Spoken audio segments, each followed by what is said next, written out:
नमस्कार, उत्तराखंड प्राइम आप देख रहे हैं। मैं हूं आपके साथ गुंजन। बुलेटिन की शुरुआत करेंगे बड़ी खबर के साथ। जोशीमठ आपदा से जुड़ी हुई खबर। क्षतिग्रस्त भवनों को गिराने की तैयारी कर ली गई है। आज होटल गिराने से इसकी शुरुआत होगी। सीबीआरआई की निगरानी में भवन गिराए जा रहे हैं। गृह मंत्रालय की एक टीम भी जोशीमठ पहुंची है।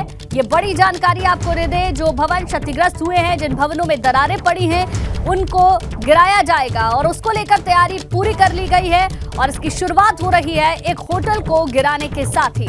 सीबीआरआई की निगरानी में भवन को गिराया जा रहा है क्योंकि कोई भी हादसा आने वाले वक्त में हो सकता है। एहतियात के तौर पर अब धीरे धीरे जिन भवनों में हानि हुई है, जो क्षतिग्रस्त हुए हैं, उनको गिराने की तैयारी कर ली गई है।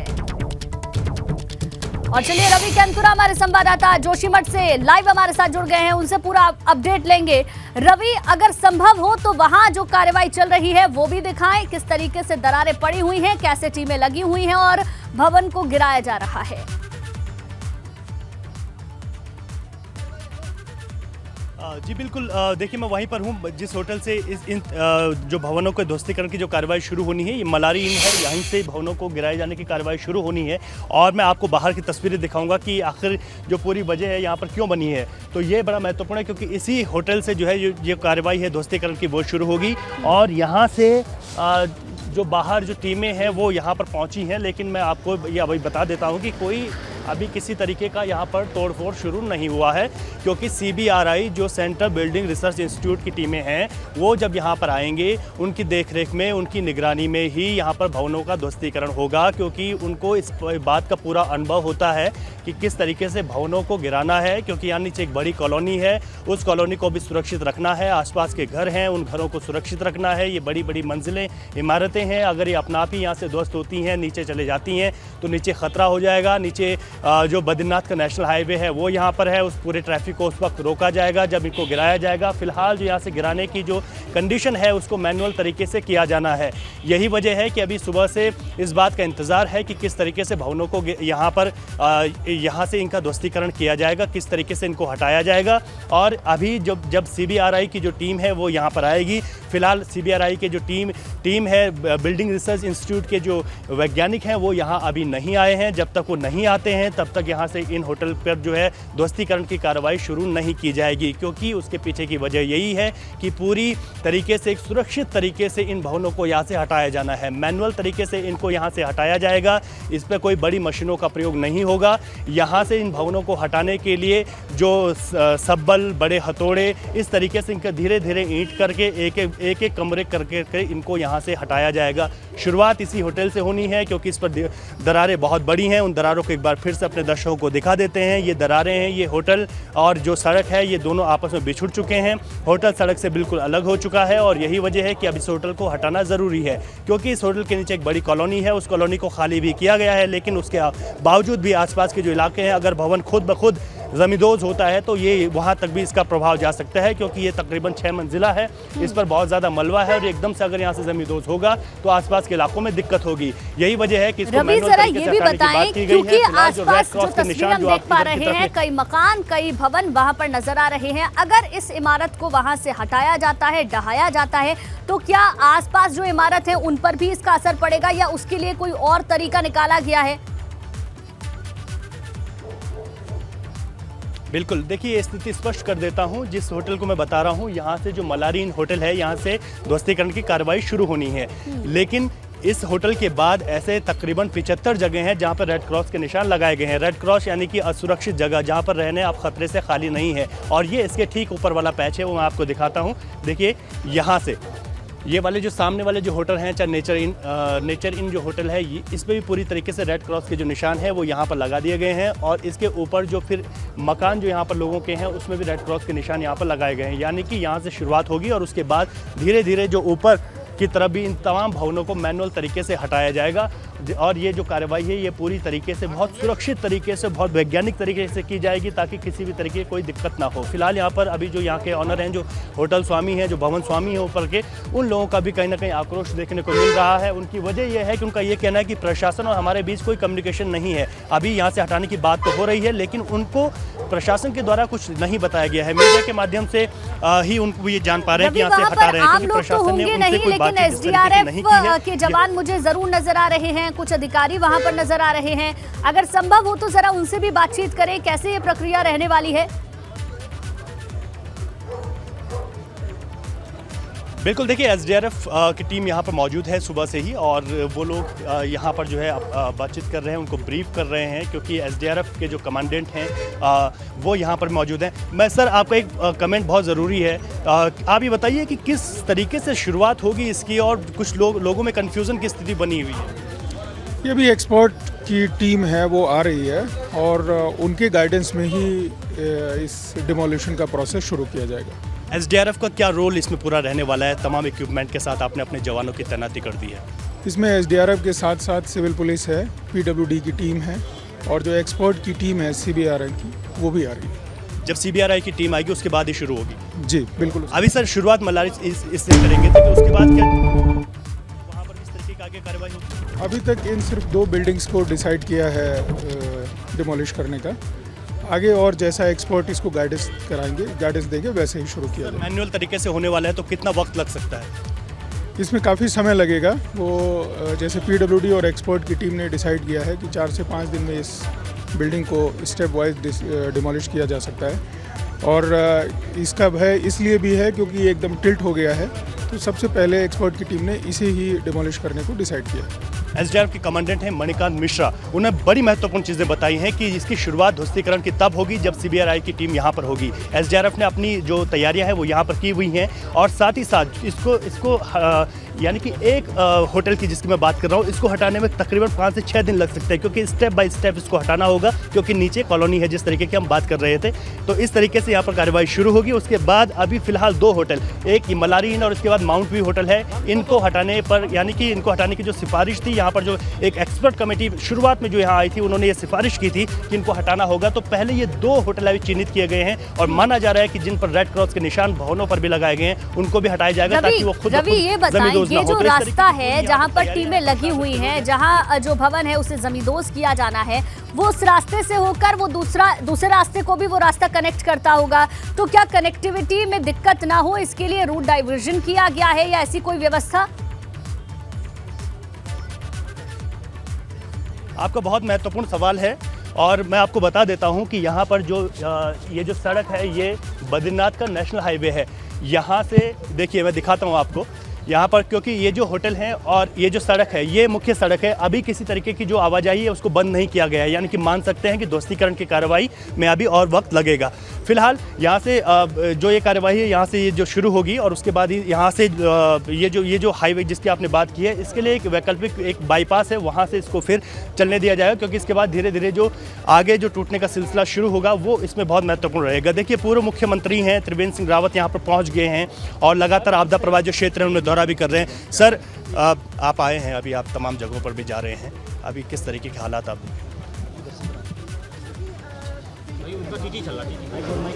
देखिए, अभी जो हमारे साथ 2 वैज्ञानिक यहाँ पर आए हैं, डॉक्टर प्रोफेसर नैनवाल, ये जियोलॉजिस्ट हैं, और जो डॉक्टर डोभाल हैं वो हिमनद विशेषज्ञ हैं, क्योंकि यहाँ ऊपर हिमनद हैं। तो तकनीकी चीज़ें तो ये विशेषज्ञ लोग बताएंगे, लेकिन क्योंकि हम भी लगभग 25-30 सालों से इस क्षेत्र को देख रहे हैं, जो हालात हुई हैं उन पर अभी तो तत्कालिक जो ज़रूरत है कि इन लोगों को कहीं पर हम शिफ्ट करें, जो कार्रवाई सरकार कर रही है। बाकी इस पर जो अभी तक बातचीत मेरी इन वैज्ञानिकों से हुई है, उनका कहना है कि इसकी बहुत बारीकी से इसके अध्ययन की ज़रूरत है कि कौन सा एरिया इस पहाड़ पर ऐसा है कि जो स्टेबल है, उसको हम अलग चिन्हित करें। दूसरा, कोई एरिया ऐसा कि जिसको ट्रीट किया जा सकता है, उसको आवास के लायक या व्यवसाय के लायक बनाया जा सकता है। और तीसरा, वो एरिया कि जो अब रहने योग्य नहीं है। फिर उसी हिसाब से इसकी निर्माण की क्वालिटी क्या हो, उस पर किस ढंग के निर्माण होना चाहिए, ये इसकी बहुत अध्ययन के बाद इसके जोन्स में इसको डिवाइड करके और फिर आगे का विचार करना चाहिए। सर, आज जो लोग यहाँ पर आए हैं, जो यहाँ पर जो भवन स्वामी हैं, उनकी थोड़ा सा नाराज़गी है कि प्रशासन कम्युनिकेशन नहीं है, क्योंकि इन लोगों को पहले कहा जाए कि भाई आप कहाँ जाएंगे, उसके बाद ध्वस्तीकरण हो तो नहीं, देखिए, दो चीज़ें हैं। कई बार जब हम वैज्ञानिकों की राय मानते हैं और कई बार जो आम आदमी उसकी बात सुनते हैं, मानते हैं, जब ये लगता है कि खतरा है, अब वो खतरा कौन महसूस कर सकता है? जो विशेषज्ञ लोग हैं वो इस चीज़ को महसूस कर सकते हैं कि आखिर हालात क्या हो सकती हैं। ऐसे में कई बार ये हो सकता है, लेकिन ऐसा नहीं है कि कम्युनिकेशन नहीं है। समाचार पत्रों में, मीडिया में, सोशल मीडिया में सारी चीज़ें आ रही हैं और मुझे भी लोगों ने ही बताया है। मुझे नहीं लगता कि ऐसी कोई बात है, लेकिन इसमें बहुत धैर्यपूर्वक और बहुत संयम से और जो विशेषज्ञ हैं उनकी बातों को सुनते हुए लोगों को अपना रिएक्शन करना चाहिए। एक बड़ा आरोप यहाँ के स्थानीय लोगों का ये है कि प्रॉपर इवैल्यूएशन नहीं किया गया, मुआवजे की बात नहीं कही गई, विश्वास नहीं हो रहा है उनको सरकार के वादों पर। देखिए, सरकार के मानक हैं। जब आपदा होती है, दैवीय आपदा है, उसके मानक हैं। और मैं पढ़ रहा था कि जो हमारे मुख्यमंत्री हैं उन्होंने कहा हम उसमें बढ़ाकर सहयोग करेंगे, बढ़ाकर मुआवजा देंगे। तो मैं समझता हूँ कि जब प्रदेश का मुखिया बोल रहा है तो हमको उस बात पे विश्वास करना चाहिए। सर, जिन परियोजनाओं पर आज सवाल उठ रहे हैं, क्या यहाँ के अस्तित्व को बचाने के लिए परियोजना को बंद किया जाएगा अगर रिपोर्ट के बाद? तो ये सारी चीज़ें ऐसी हैं कि जिस पर विशेषज्ञों की राय लेकर ही आगे करना चाहिए। जो भी परियोजनाएं हैं वो राष्ट्रीय महत्व की परियोजनाएं हैं, और अगर नुकसान हो रहा है, अगर हमारी यहाँ की आबादी को नुकसान हो रहा है, यहाँ पर उसके कारण ये लैंडस्लाइड कर रही है, सिंक कर रही है या फैल रही है, जो भी है, तो विशेषज्ञों से उसका अध्ययन करा के, क्योंकि ये तत्कालिक चीज़ें नहीं है। आपकी सरकारों में भी कई आपदाएं आई, लेकिन जोशीमठ पर जो आपदा आई है ऐसी शायद ही आपने भी कभी देखी होगी, जब पूरे शहर के विस्थापन पर सवाल उठ रहा है। कितना बड़ा चैलेंज इसे आप देख रहे हैं? बहुत बड़ा चैलेंज है, क्योंकि जो कुछ हो रहा है ये प्रकृति है, और प्रकृति एक तरह से अपना रूप दिखा रही है। फ्रजाइल है हिमालय, सबसे विश्व का जो सबसे कच्ची उम्र का पहाड़ कहा जाता है हिमालय को, कि आज भी ये बड़ा हो रहा है। इसकी हर साल 1 सेंटीमीटर के करीब ऊंचाई बढ़ रही है। एकदम आर्द्र है, चारों तरफ बर्फीला इलाका है, भारी बारिश होती है। तो ये चीज़ें हैं जो प्राकृतिक है, लेकिन हालांकि सर रिपोर्ट आनी है, लेकिन एनटीपीसी को आप जिम्मेदार कितना समझते हैं? देखिए, डेवलपमेंट नियोजित होना चाहिए, और मैंने जो कहा कि जो विशेषज्ञ हैं, विशेषज्ञों की राय लेकर ही इस पर काम करना चाहिए और उस पर जनता को भी सहयोग करना चाहिए। लोगों में काफी ज्यादा रोष है, वो कह रहे हैं कि नोटिस जारी नहीं किया, नोटिस नहीं दिया उनको, उसके बावजूद इस तरह की कार्रवाई। अब देखिए, कुछ चीज़ें आपातकालीन होती हैं, ये मेरी जानकारी में नहीं कि नोटिस नहीं दिया गया, लेकिन मैं देख रहा हूँ कि काफ़ी दिन से विशेषज्ञ, जब 3-4 तारीख को एक घटना हुई, उसके बाद यहाँ पर जो तमाम जो पहले भी यहाँ के बारे में अध्ययन हुए हैं वो अध्ययन सामने आ रहे हैं, और तमाम जो वैज्ञानिक हैं वो यही कह रहे हैं कि कुछ एरिया इसमें ऐसा है कि जिसको शिफ्ट करना चाहिए। सर, लेकिन बेसिक क्वेश्चन है, आप कह रहे हैं कि विशेषज्ञ जो कहें वैसे हालातों का सामना करना चाहिए। विशेषज्ञों ने कई दशकों पहले से कहा था यहाँ होटल्स नहीं बननी चाहिए, मल्टी लेवल बिल्डिंग्स नहीं बननी चाहिए, कंस्ट्रक्शन नहीं होना चाहिए। पुरानी सरकारों को जिम्मेदार लोग ठहरा रहे हैं कि हमें सरकारों ने, प्रशासन ने परमिशन दिया तो बिल्डिंगें बनाई। आपकी भी सरकार थी कई साल तक, आप लोगों ने भी परमिशन जारी की है। देखिए, सरकार होती है, सरकार मेरी और दूसरे की नहीं होती। मुखिया कोई भी हो सकता है, विधायक किसी भी पार्टी के हो सकते हैं, मंत्री कोई भी हो सकते हैं, लेकिन मैं कहना चाह रहा हूँ, देखिए, हमने एक जिला विकास प्राधिकरण हमने बनाए थे, मैंने खुद स्वयं बनाए थे, कि ताकि पहाड़ों में नियोजित विकास हो सके, वहाँ का प्रॉपर ड्रेनेज सिस्टम हो, वहाँ की सॉइल की जो बियरिंग कैपेसिटी है उसको देखते हुए, उसका अध्ययन करते हुए उस पर निर्माण कराए जाएँ। भाई, भारी निर्माण के लायक वो लैंड की ताकत है कि नहीं है, ये सब चीज़ें थी। लेकिन कभी कभी जनमत ऐसा होता है कि, या ये कहें कि अज्ञानता के कारण लोग विरोध कर बैठते हैं, तो वो चीज़ें अटक जाती हैं। यानी कि सर जो बड़े भवन बने हैं ये भी बड़ी वजह हो सकती है कि उसकी कैपेसिटी? अब देखिए ना, मैंने कहा है तो जो विशेषज्ञ हैं उसका हमको इंतजार करना चाहिए, उनकी रिपोर्ट का इंतजार करना चाहिए, तभी इस पर कोई प्रतिक्रिया व्यक्त किया जाना चाहिए। सर, आप किसको जिम्मेदार मानते हैं? देखो भाई, ये नेचुरल चीज़ें हैं, इसको हम किसी व्यक्ति को दोष नहीं दे सकते हैं। ये प्राकृतिक चीज़ें हैं, प्राकृतिक हलचल है। ये सेस्मिक जोन 5 में है और ये मेन थ्रस्ट है जो हमारा हेलंग से लेकर और गुप्तकाशी और आगे लगभग 2500 किलोमीटर लंबा थ्रस्ट है ये, और ये हमेशा इस तरह की हलचल इसमें होती रहती हैं, भूगर्भिक हलचल होती रहती हैं। तो नेचर की ये समस्या है, प्राकृतिक समस्या है, लेकिन हाँ, कुछ चीज़ों का समाधान हम लोग कर सकते हैं, हमारे वैज्ञानिक कर सकते हैं, उसके लिए विस्तृत अध्ययन की जरूरत है। मेरा एक सवाल ये है कि यहाँ समझ रहे हैं, अब एक सवाल का आप जवाब दीजिए कि आपको लग रहा है उत्तराखंड में इतने सालों से आपने इस राज्य को समझा है, जोशीमठ को बचाया जा सकता है, या जो लोग कह रहे हैं जोशीमठ डूब रहा है, आपदा सच में सर पर पड़ गई है? बिल्कुल आपदा है, और जोशीमठ हमारी विरासत है। जोशीमठ पौराणिक दृष्टि से, आध्यात्मिक दृष्टि से और व्यावसायिक दृष्टि से बहुत महत्वपूर्ण है।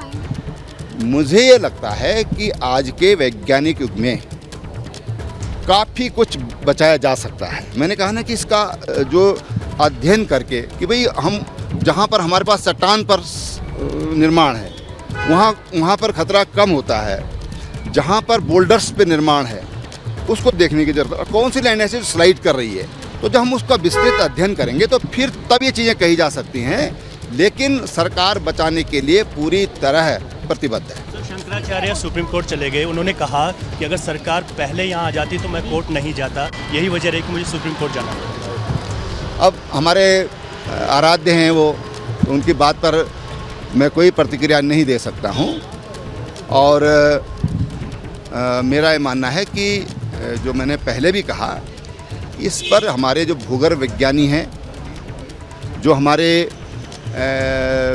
हिमनदों के विशेषज्ञ हैं, क्योंकि ऊपर हिमनद हैं इसमें, उनसे हमको राय लेकर के, जो हमारे पास देखिए देहरादून में वन अनुसंधान संस्थान है, हमारे पास सर्वे ऑफ इंडिया का हेड ऑफिस हमारे पास है, Wadia institute of Himalayan geology हमारे पास है, तो तमाम विभागों को और भारत सरकार का जो हाइड्रोलॉजी इंस्टीट्यूशन है उनको सबको मिल करके, और IIT रुड़की हमारे पास है, तमाम वैज्ञानिक हमारे पास हैं, उन सब का एक टीम बना करके और तब इस पर हमको आगे बढ़ना चाहिए। तो धन्यवाद सर। तो बिल्कुल सीधे तौर पर देखिए, पूर्व मुख्यमंत्री त्रिवेंद्र सिंह रावत यहाँ पर मौजूद हैं, और ये वही जगह है जहाँ पर ध्वस्तीकरण की कार्रवाई शुरू होनी है। हालांकि उन्होंने कहा है कि अभी यहाँ पर जो एक्सपर्ट के राय देंगे कि इसके कारण क्या हो सकते हैं, लेकिन अगर देखा जाए तो उन्होंने कहा काफ़ी महत्वपूर्ण चीज़ें भी यहाँ पर बताई हैं कि जो यहाँ पर एक्सपर्ट की राय है होनी चाहिए, लेकिन उन्होंने एक बड़ी बात इसमें कही कि उनकी ही सरकार में उन्होंने प्राधिकरण बनाने की बात कही थी। कई सारे सवालों के जवाब दिए त्रिवेंद्र सिंह रावत ने। ठीक है रवि, बहुत बहुत शुक्रिया इन तस्वीरों के लिए और पूरी जानकारी देने के लिए आपका। तो जमीन धंसने की वजह से कई मकानों को गिराया जाएगा, मगर उन लोगों के बारे में सोचिए जिन्होंने अपने जीवन भर की जमा पूंजी इन मकानों पर लगाई थी, उनके दिल पर क्या बीत रही होगी। तस्वीरें लगातार जोशीमठ से हम आपको दिखा रहे हैं, लेकिन ये रिपोर्ट देखिए। हमने अपनी एक एक टाइम की दवाई छोड़कर, हर एक चीज को छोड़ करके हमारे लिए अपने सपनों का महल बनाया था। यानी दे दो, ये नहीं मैं बहुत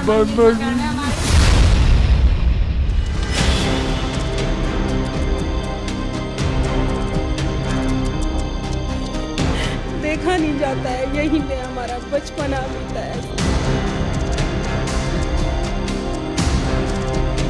ये दर्द जोशीमठ के उन लोगों का है जिनकी आंखों के सामने ही उनके घर जमींदोज हो रहे हैं। जिस घर में बचपन बीता हो, परिवार के सदस्य सुख दुख में साथ रही हो, अब वही घरौंदा मिट्टी में मिलने जा रहा है। दरारें आने से क्षतिग्रस्त हुए मकानों को गिराने की कार्रवाई शुरू हो गई है। प्रशासन का कहना है कि जोशीमठ को अगर बचाना है तो इन मकानों को गिराना पड़ेगा। एक तो जो रेगुलर हमारी कार्रवाई वही है कि जो डेंजर जोन्स बफर जोन्स हैं उनमें लोगों की शिफ्टिंग की जाए, उनको जो रिलेटिवली सेफ़ लोकेशंस हैं एज ऑफ नाउ उसमें वहाँ लोगों को शिफ्ट किया जाए, उनको सभी रिलीफ सामग्री है उनका जो भी सपोर्ट है वो किया जाए। साथ ही साथ एक जो CBRI की टीम है वो भी आज आ रही है और एक गवर्नमेंट ऑफ इंडिया की होम डिपार्टमेंट की team led by secretary border management की टीम आ रही है, तो वो भी अपना इंस्पेक्शन करेंगे। जमीन धंसने की वजह से जोशीमठ में बहुत बड़े पैमाने पर नुकसान हुआ है। कुछ घर तो अब रहने लायक ही नहीं बचे हैं, इसीलिए उन्हें गिराने में ही सबकी भलाई है। यहाँ पर देखिए ये यहाँ पर मंदिर भी है, तो यहाँ पर भगवान का मंदिर है। देखिए भगवान अभी यहीं हैं, लेकिन लोग यहाँ से जा रहे हैं। देखिए यहाँ पर देखिए भगवान तो यहीं हैं अभी, लेकिन आप भगवान तो ये अब भगवान भी जाएंगे। जब हम जा रहे हैं तो इंसान जा रहे हैं, हमारे भगवान भी तो जाएंगे। मगर लोगों के सामने परेशानी इस बात की है कि उनके जमा पूंजी इन मकानों में लगी है, इसलिए उनके लिए इससे बड़ा दर्द भला क्या हो सकता है। मायका है और यही हमारा बचपना बीता, यही मेरे भाइयों ने मेरी शादी की। तीनों मेरे 3 भाई हैं, उन्होंने अपनी यही जिंदगी भर की कमाई यही वो कर दी। मेरे बड़े भैया लोग अपने बच्चों को मिलने बाहर जा रखे, उन्हें अभी वो अभी यहाँ पे नहीं पहुँचे। ये वही घर है जहाँ पर क्रॉस निशान लगा दिए हैं। ये सामने देखिए ये बहुत सारे ये प्राइज मिले हुए हैं। मेरे भाई के बच्चों के प्राइज है, आज इस तरह से छोड़ के जाना पड़ा उन्हें। वो मायके जा रखे, मायके भेज दिया गया, छोटे बच्चे हैं। प्रशासन ने हाल ही में जारी किए आंकड़ों के मुताबिक जोशीमठ में अब तक 678 मकानों में दरारें आ चुकी हैं, जबकि 81 परिवार को शिफ्ट करना पड़ा है। कुदरती आपदा में 3500 लोग प्रभावित हुए हैं। आवास विभाग को, शहरी विकास विभाग को वहाँ पर जो मास्टर प्लान तैयार किया जाना जोशीमठ का, उसके संबंध में निर्देश दिए गए। उसकी कार्रवाई तत्काल जो भी पैनल एजेंसीज है जो कार्य कर रही है उत्तराखंड में आवास विभाग के साथ, उसको तत्काल उसको कार्य दिया जाए। इसके अलावा जो टो इरोजन हो रहा है नीचे अलकनंदा नदी के किनारे नीचे जोशीमठ के नीचे, टो इरोजन को रोकने के लिए जो सुरक्षा के कार्य, स्टेबलाइजेशन के कार्य होने चाहिए, उसके लिए तत्काल कार्रवाई प्रारंभ की जाए, इसके निर्देश दिए गए। इसके लिए जो भी टेक्निकल संस्था है, THDC हो या GSI हो, सबका सहयोग लिया जाए। ये भी आशंका जताई गई कि ये जो इस तरह से दरारें पड़ रही है, विद्युत के पोल हैं या अन्य चीज़ें हैं विद्युत से के इक्विपमेंट्स, उसके कहीं गिरने से कोई हादसा न हो, इसके संबंध में भी पूरी सुरक्षा बरती जाए। जोशीमठ को बचाने के लिए अभी तो सिर्फ शुरुआत हुई है। आने वाले दिनों में ऐसे कितने ही मकानों को गिराया जाएगा जो क्षतिग्रस्त हो चुकी हैं और जिनमें रहना मुमकिन नहीं है। ABP गंगा के लिए जोशीमठ से रवि केंतुरा के साथ रणजीत रावत की रिपोर्ट।